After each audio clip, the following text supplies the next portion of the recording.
ઉનાળામાં તમે શું ખાવ છો?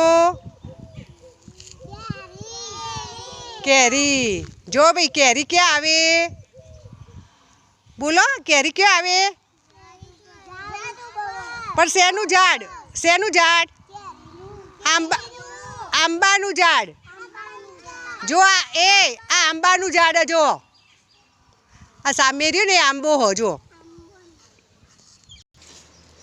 ઝડપથી આવી જો. આપણી આંગણવાડીમાં આ શેનો છોડ છે? મીઠા લીમડાનો. Very good. આ બાજુ આવો. પછી ભાઈ જુઓ આપણે કાકડી વાવી. કાકડીનો શું હોય? વેલો. શું હોય? આ શું વાવી છે આપણે? સરગવો. સરગવાને આપણે રોજ શું પીશું? પાણી. Very good. તમે એને સાચવશો ને?